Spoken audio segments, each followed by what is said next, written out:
Bismillahirrahmanirrahim. Alhamdulillah. Asyhadu an la ilaha illallah wa asyhadu anna Muhammadar Rasulullah.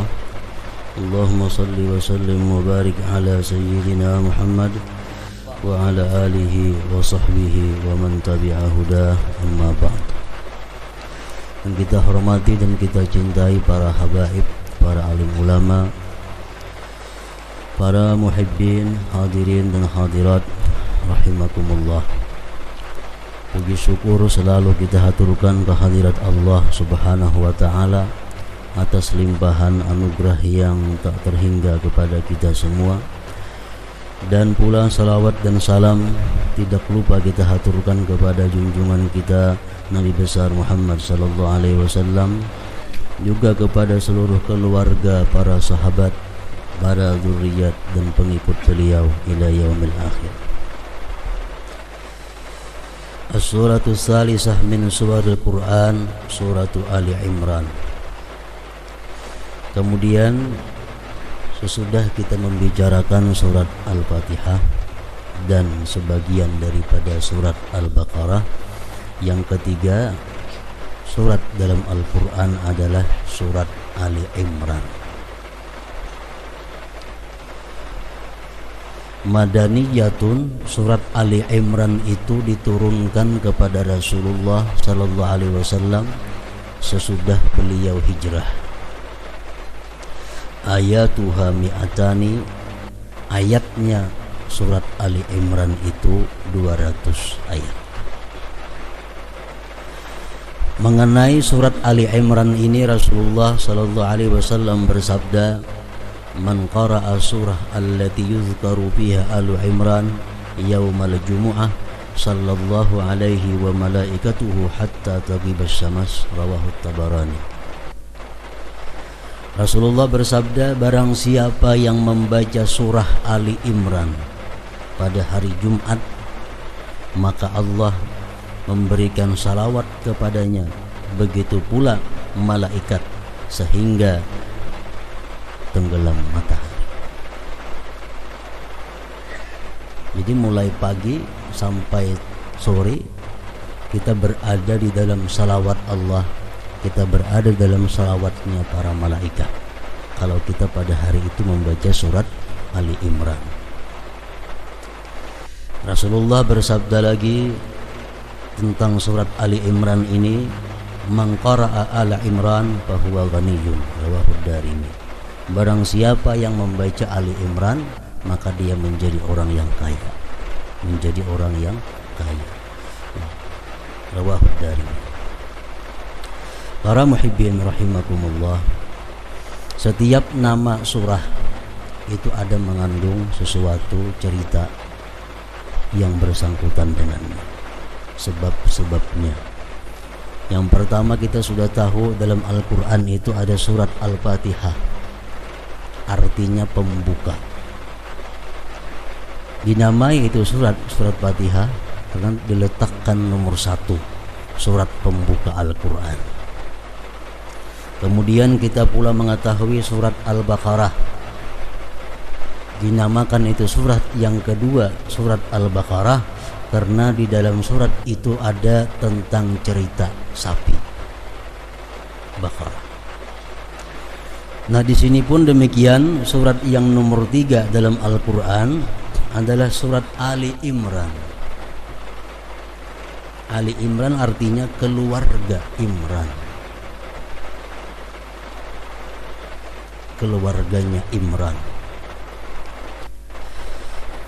Allah Subhanahu wa taala berfirman di dalam surat Ali Imran ini dari ayat 33 sampai seterusnya 37.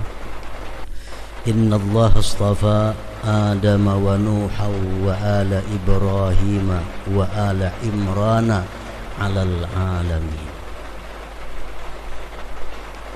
Nah, di sini disebut ala Imran. Innallaha astafa Adama wa Nuha wa ala Ibrahim wa ala Imrana 'alal alamin. Artinya sesungguhnya Allah telah memilih, Allah telah mengistimewakan pertama Nabi Adam, kedua Nabi Nuh, yang ketiga keluarga Ibrahim, yang keempat keluarga Imran, Ali Imran. Allah istimewakan itu alal alamin, atas seluruh alam. Jadi Ali Imran termasuk satu keluarga yang diistimewakan oleh Allah Subhanahu wa taala, sehingga surat yang ketiga dalam Al-Qur'an disebut surat Ali Imran. Nah, ayat yang ke-33 tadi, innallaha astafa Adam, Allah telah memilih Nabi Adam. Allah memberikan keistimewaan kepada Adam. Apa keistimewaan Nabi Adam yang diberikan Allah? Pertama, bi an khalaqahu biyadihi wa nafakha bihi min ruhi. Allah menciptakan Nabi Adam itu langsung, tanpa ada perantara. Dalam bahasa Al-Quran disebut Allah menciptakan Adam dengan tangan Allah sendiri. Nah, lain hal manusia lain dicipta oleh Allah melalui hubungan suami istri.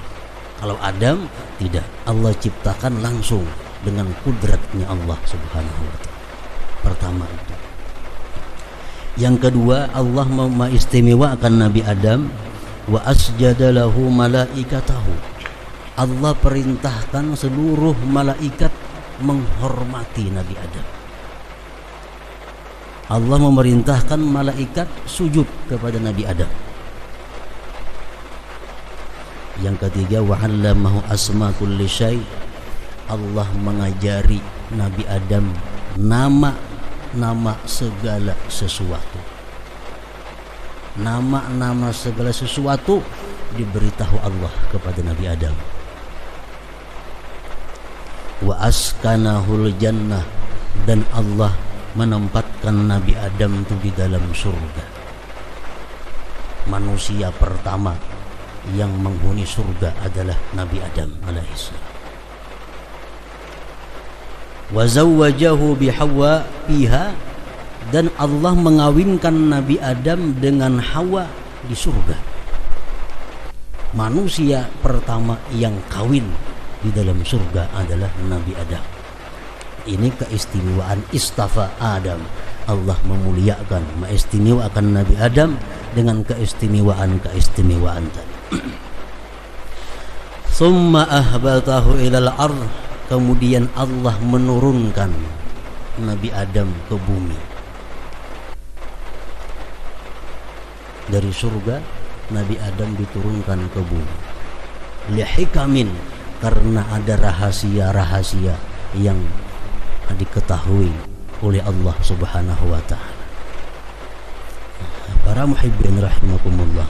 Jadi rahasia apa yang patut kita pelajari, yang kita ketahui daripada tergusurnya Nabi Adam ini daripada surga?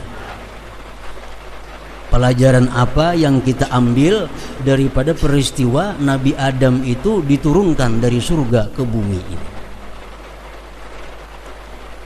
Inilah yang dimaksudkan lihikamin, karena ada hikmah Allah menurunkan Nabi Adam itu dari surga ke bumi. Para muhibbin rahimakumullah, disebutkan dalam kitab-kitab tafsir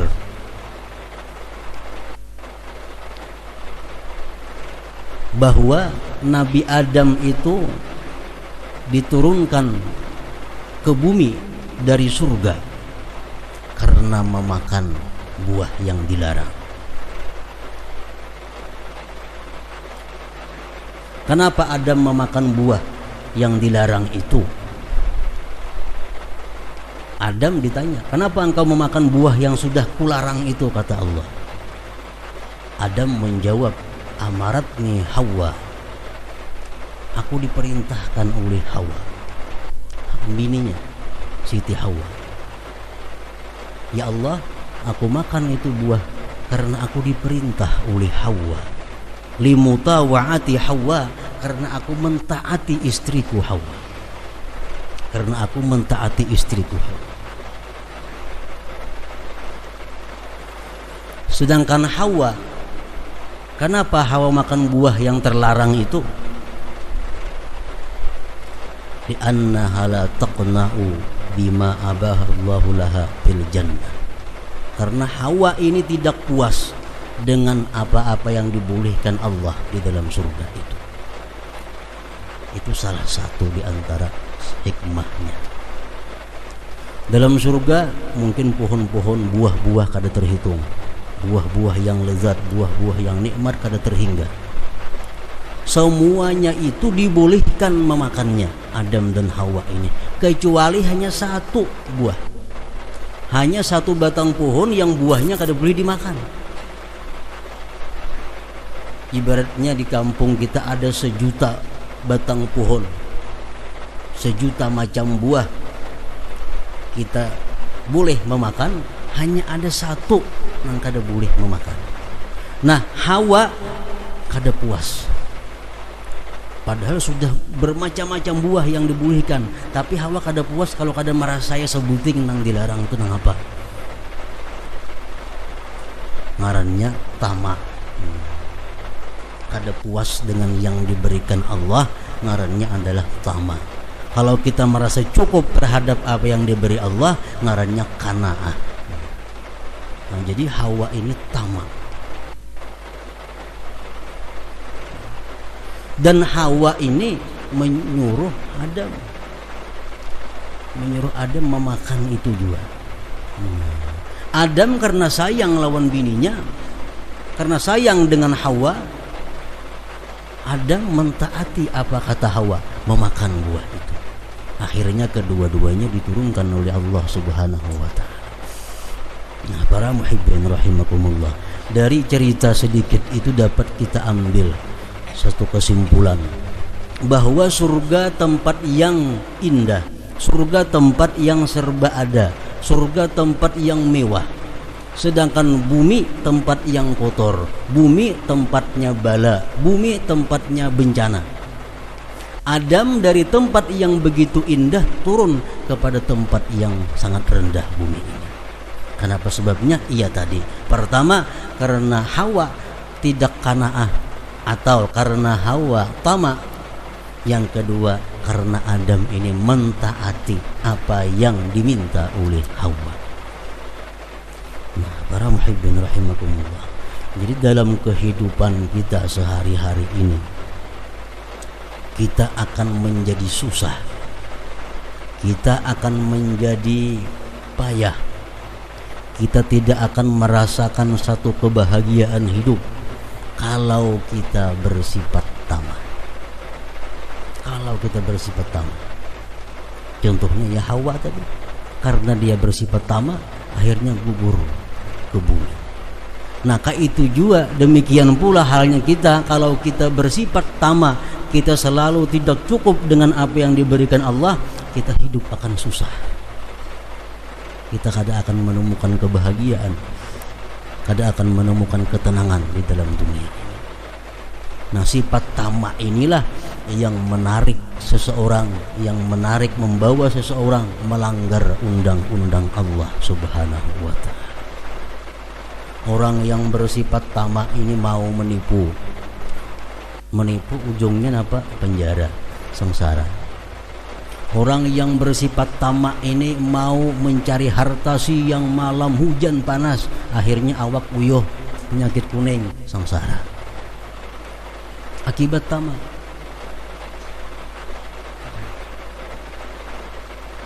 Kalau kita bersifat tamak, kita seperti Hawa. Kita akan diturunkan dari kebahagiaan kepada tempat yang penuh dengan bala.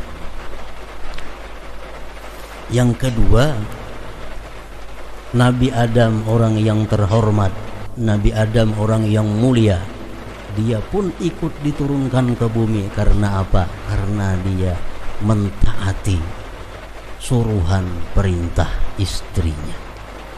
Nah, demikian pula Rasulullah sallallahu alaihi wasallam bersabda, kata beliau, halakatir rijal hina ata'atin nisa, laki-laki itu akan binasa, laki-laki itu akan hancur kalau dia taat kepada perempuan, kalau dia taat kepada istrinya. Dalam hadis lain beliau mengatakan ta'isa abduz zaujah, binasa orang yang diperbudak istrinya. Binasa orang yang selalu mentaati kehendak bininya. Nah, para muhibbin rahimakumullah, ini artinya bukan kita kada boleh sama sekali menuruti kehendak bini, bukan itu. Tapi yang dimaksud ini adalah kalau andai kata bini kita itu bakal hendak 10, ya 4 nanti kabulakan 6 kada. Bila kita kabulakan terus kehendaknya, jadi Nabi Adam kita gugur. Nah, jadi macam itu maksud. Bukan artinya tutup sama sekali, bini kada boleh bakal hendak, harus kehendakku, kada macam itu juga. Tapi harus kita laki ar-rijal ini mesti lebih daripada diatur oleh seorang istri. Kalau kita sudah rela kita diatur seorang istri, nah tinggal tunggu kehancuran kita. Kehancuran apa? Kehancuran dunia dan akhirat, bukan hanya dunia. Al-Hasanul Basri berkata, "Ma asbaha rajulun yuti'u imra'atah bima tahwi illa qabbahu Allahu finnar." Apabila seorang laki-laki itu senantiasa taat kepada istrinya, maka Allah telungkupkan dia nanti di dalam neraka.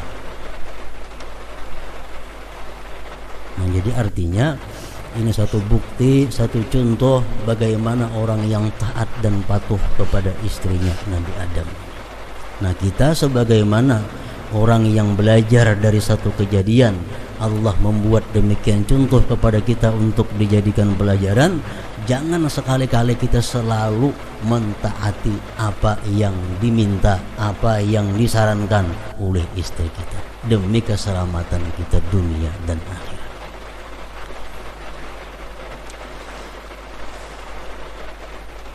Nah, kemudian lanjutan ayat tadi, Innallah astafa Adam wa Nuha, Allah mengistimewakan pula Nabi Nuh.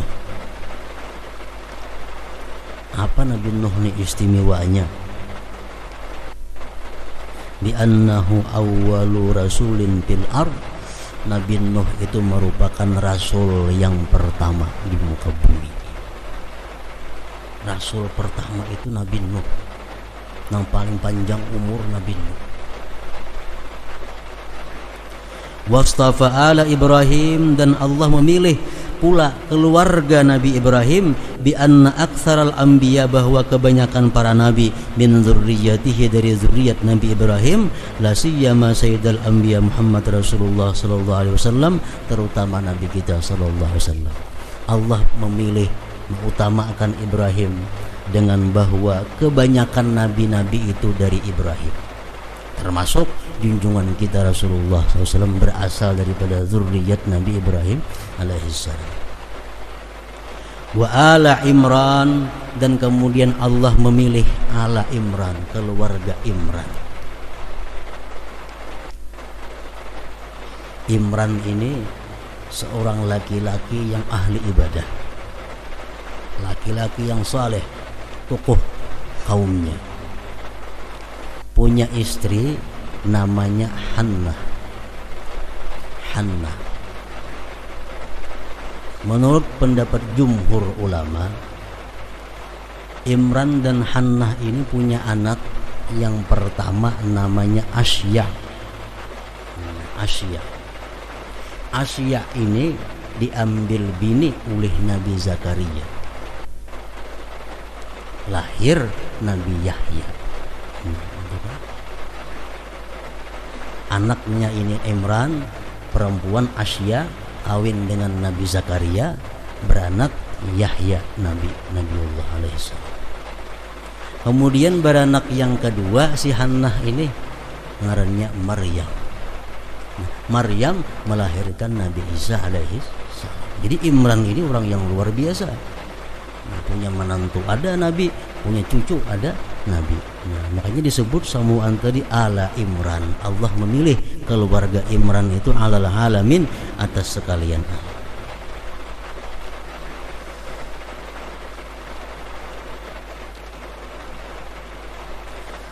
Kemudian ayat berikutnya daripada surat Ali Imran ini adalah dzurriyyatan ba'dhuha min ba'd wallahu sami'un alim. Zuriat sebagiannya dari sebagiannya. Wallahu sami'un alim.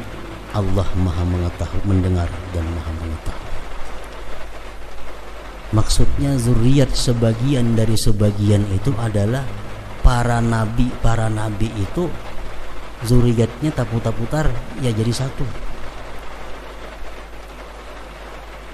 Nabi melahirkan nabi, cucunya nabi, ya zuriat dari sebagian.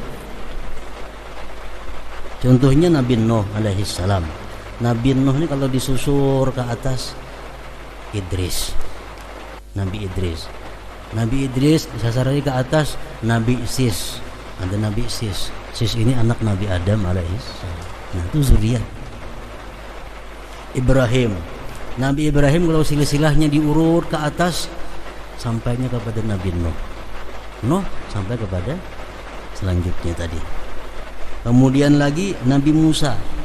Nabi Musa ini kalau diurut zuriatnya sampai ke Nabi Yakub. Yakub anaknya Ishak. Ishak anaknya Nabi Ibrahim. Nah demikian pula Imran. Imran ini kalau diusut ke atas zuriatnya adalah sampai kepada Nabi Sulaiman. Nabi Sulaiman anak oleh Nabi Daud. Nabi Daud terus disasar sampainya kepada Yakub. Yakub anaknya Ishak, Ishak anaknya Ibrahim. Nah, jadi zurriyatan ba'dhuha min ba'din. Zuriat sebagian dari sebagian. Jadi artinya istilah orang kita dahulu bahwa buah itu gugurnya kada jauh daripada pohonnya. Ini orang Nabi, anaknya pun Nabi, kada anaknya cucunya, kada cucunya buyutnya. Nah jadi Nabi. Zurriyatan ba'dhuha min ba'd. Nah para muhibbin rahimakumullah, menurut para ahli hikmah, ahli hukama, kenapa rahasianya anak itu biasanya kada jauh daripada orang tuanya? Biasa kalau orang tuanya pedagang, anaknya kada jauh daripada pedagang. Kalau orang tuanya pegawai negeri, anaknya kada jauh daripada pegawai negeri. Paling kada mau honor kayaknya. Umpamanya orang tuanya ini orang saleh, kayaknya anaknya kada jauh daripada itu. Orang tuanya ini supir, anaknya insya Allah supir juga. Lihat keadaannya. Orang tuanya ini tukang, anak cucunya kada jauh daripada tukang. Nah ini zurriyatan ba'dhuha min ba'd. Zuriat daripada zuriat juga. Nah kenapa rahasianya itu menurut para ahli hikmah tadi? Sebahagian daripada rahasia itu adalah pemikiran seseorang itu sewaktu hendak mengumpuli istrinya. Ini sangat berpengaruh kepada status anak kayaknya begitu lahir, kalau itu jadi anak tukang, pikirannya siang malam pertukangan aja.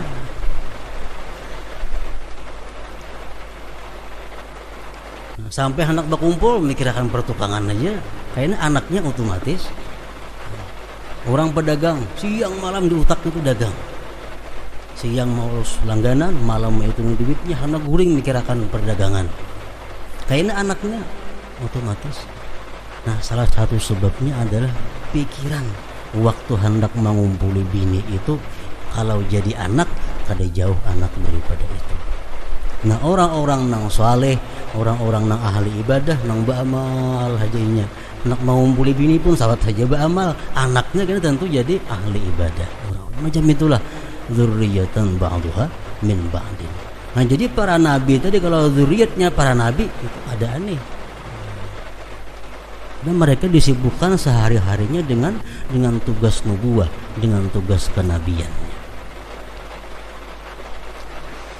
Nah, para muhibbin rahimakumullah, Rasulullah SAW pernah berkata kepada putri beliau yang beliau cintai adalah Siti Fatimah radhiyallahu anha. Ujar Nabi kita lawan Fatimah, ayu syai'in khairun lil mar'ah. Wahai Fatimah, sesuatu apakah yang paling baik bagi seorang perempuan itu? Sesuatu apakah yang paling baik bagi perempuan?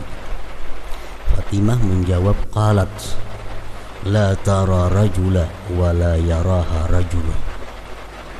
Perempuan itu yang terbaik wahai Rasulullah adalah perempuan yang tidak melihat laki-laki lain dan tidak dilihat oleh laki-laki lain.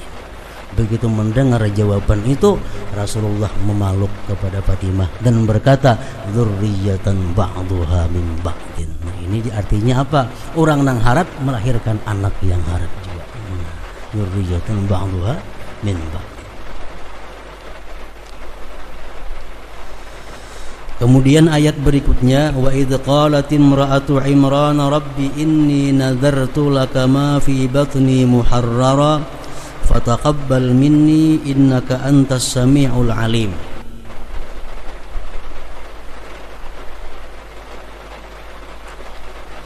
Ketika berkata istrinya Imran, wa idz qalat imra'atu Imran, ketika berkata istrinya Imran, Hannah, wahai Tuhanku, aku bernazar bagi engkau yang dalam perutku ini, kunadarkan dia muharrara, artinya diserahkan kepada Allah,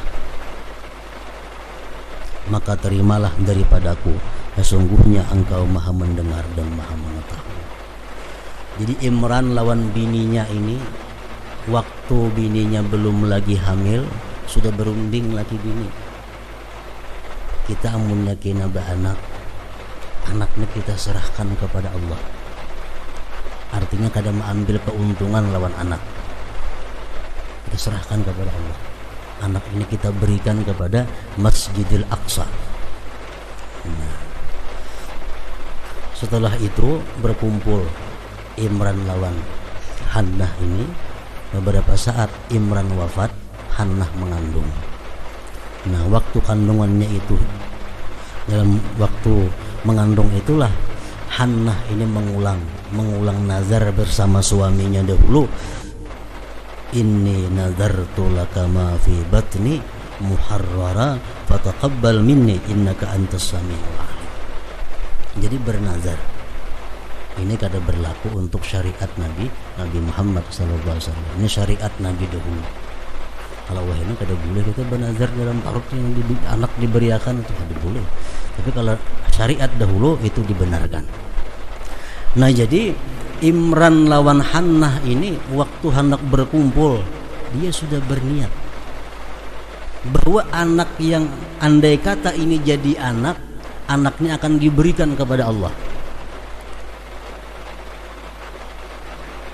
Akhirnya apa? Sampai Hannah ini hamil, Hannah pun mengulang kembali kalimat itu. Dan dia berdoa kepada Allah, fataqabbal minni innaka antas samiul alim. Terimalah ini nazar. Nah, ini hubungannya apa dengan kita para muhibbin rahimakumullah? Sangat dianjurkan kalau kita ingin berkumpul dengan istri itu meniatkan andai kata ini menjadi anak, ini akan kuusahakan menjadi anak yang saleh. Mulai di situ. Rasulullah SAW bersabda,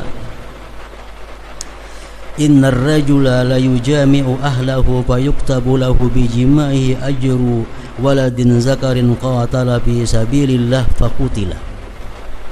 Seorang laki-laki itu bersetubuh dengan istrinya, maka dia diberi pahala dengan sebab bersetubuh itu, pahala seorang anak yang berjuang fisabilillah kemudian dia gugur sebagai syuhada. Maksudnya apa? Si laki-laki ini berniat sebelum mengumpuli bininya, andai kata dari perkumpulan ini lahir seorang anak ini akan kubimbing menjadi pejuang fisabilillah. walaupun dia mati sebagai syuhada. Nah, jadi begitu dia berkumpul bininya sudah diberi Allah pahala orang yang menyerahkan anaknya sebagai syuhada.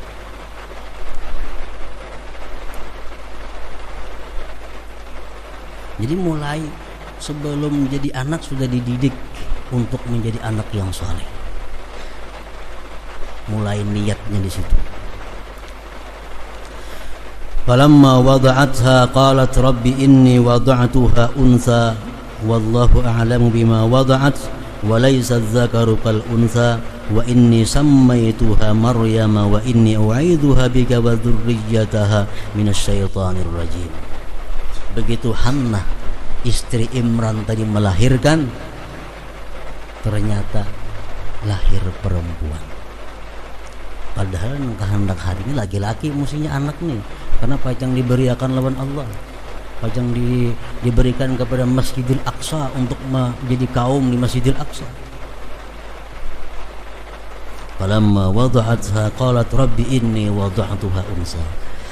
Manakala melahirkan dia, ternyata perempuan yang lahir ini, dan dia berkata, Rabbi inni wada'tuha unsa. Ya Allah, ya Tuhanku, aku telah melahirkan perempuan. Allah menjawab, wallahu a'lamu bima wada'at. Allah tahu dengan apa yang ia lahirkan. Walaysa zakaru kal unsa. Memang laki-laki itu bukan seperti perempuan. Wa inni sammaituha Maryam, dan aku namai dia ini anak Maryam. Wa inni u'idzuha bik, dan aku lindungi dia dengan engkau. Wa dzurriyyatah, dan zuriatnya itu Maryam, minasyaitonir rajim, daripada syaitan yang terkutuk. Ini boleh kita begitu lahir ditasmiyahi, itu boleh meniru istrinya Imran, Maryam. Maryam itu artinya khadimatur Rabb. Maryam itu artinya adalah orang yang mengabdi kepada Tuhannya. Maryam. Jadi kalau tulisan bahasa Indonesianya, Maryam itu M-A-R-Y-A-M-I-M. Maryam.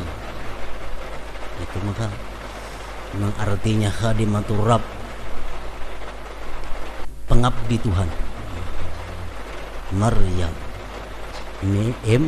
M-A-R-Y-A-M, Maryam. Jangan Maryam. Maryam, apalagi Maryam, jangan lagi. Khadimatur Rabb, orang yang mengabdi kepada. Nah, akhirnya fataqabbalaha rabbuha biqabulin hasanin wa ambataha nabatan hasana wa kaffalaha Zakaria.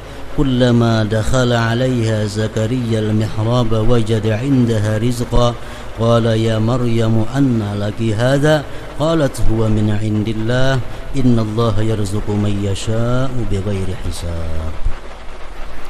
Nazar tadi diterima oleh Allah, walaupun itu perempuan, walaupun yang lahirnya perempuan, Maryam tetap diterima oleh Allah dengan penerimaan yang baik.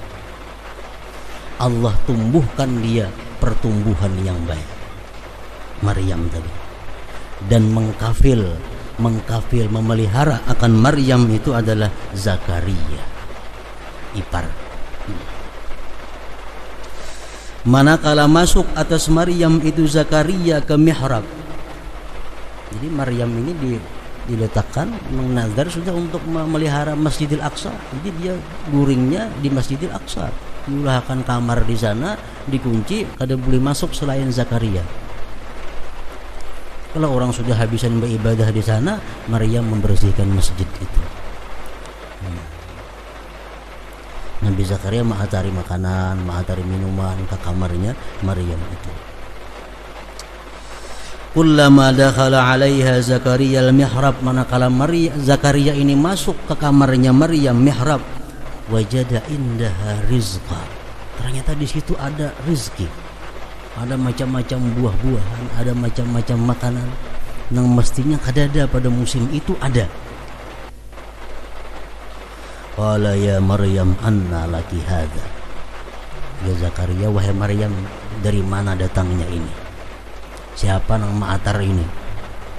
Qalat, berkata Maryam, huwa min indillah, itu dari sisinya Allah. Ini karamah Maryam, karamatnya Maryam. Innallaha yarzuqu may yasha, sesungguhnya Allah memberikan rezeki orang yang Dia kehendaki, bighairi hisab, dengan tidak disangka-sangka, tidak dikira-kira.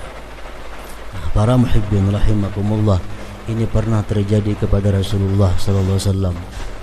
Beliau sudah berapa hari ada makan. Cari rumah bini sini, adakah makanan? Kadada. Cari bini yang kedua, adakah makanan? Kata Rasulullah, kadada. Sampai semuaan bini didatangi, kadada nang bisi makanannya. Sampai sidin ke rumah Aisyah Fatimah radhiyallahu anha. Sampai kepada rumah Fatimah, Rasulullah berkata, wahai Fatimah, apakah engkau ada makanan? Kata Fatimah, tidak ada wahai Rasulullah. Ulun pun sudah berapa hari tidak makan makanan.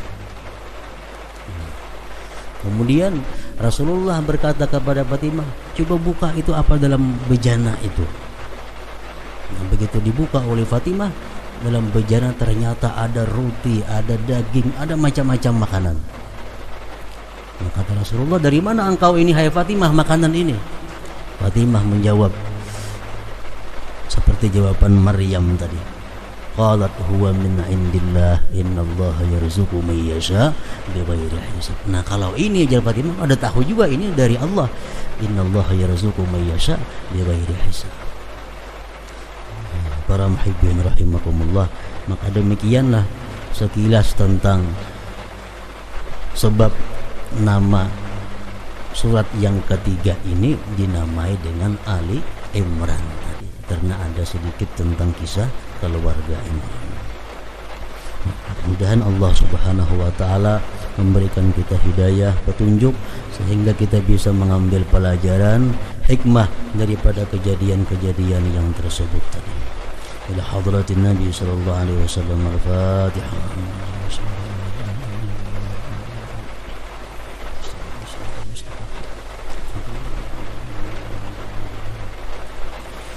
أشهد أن لا إله إلا الله وحده لا شريك له وأشهد أن سيدنا محمدا عبده ورسوله لا إله إلا الله نستغفر الله لا إله إلا الله نستغفر الله لا إله إلا الله نستغفر الله لا إله إلا الله ونتوب إلى الله لا إله إلا الله محمد رسول الله صلى الله عليه وسلم فيا أيها الرجل منه شفاعة صلوا عليه وسلموا تسليما.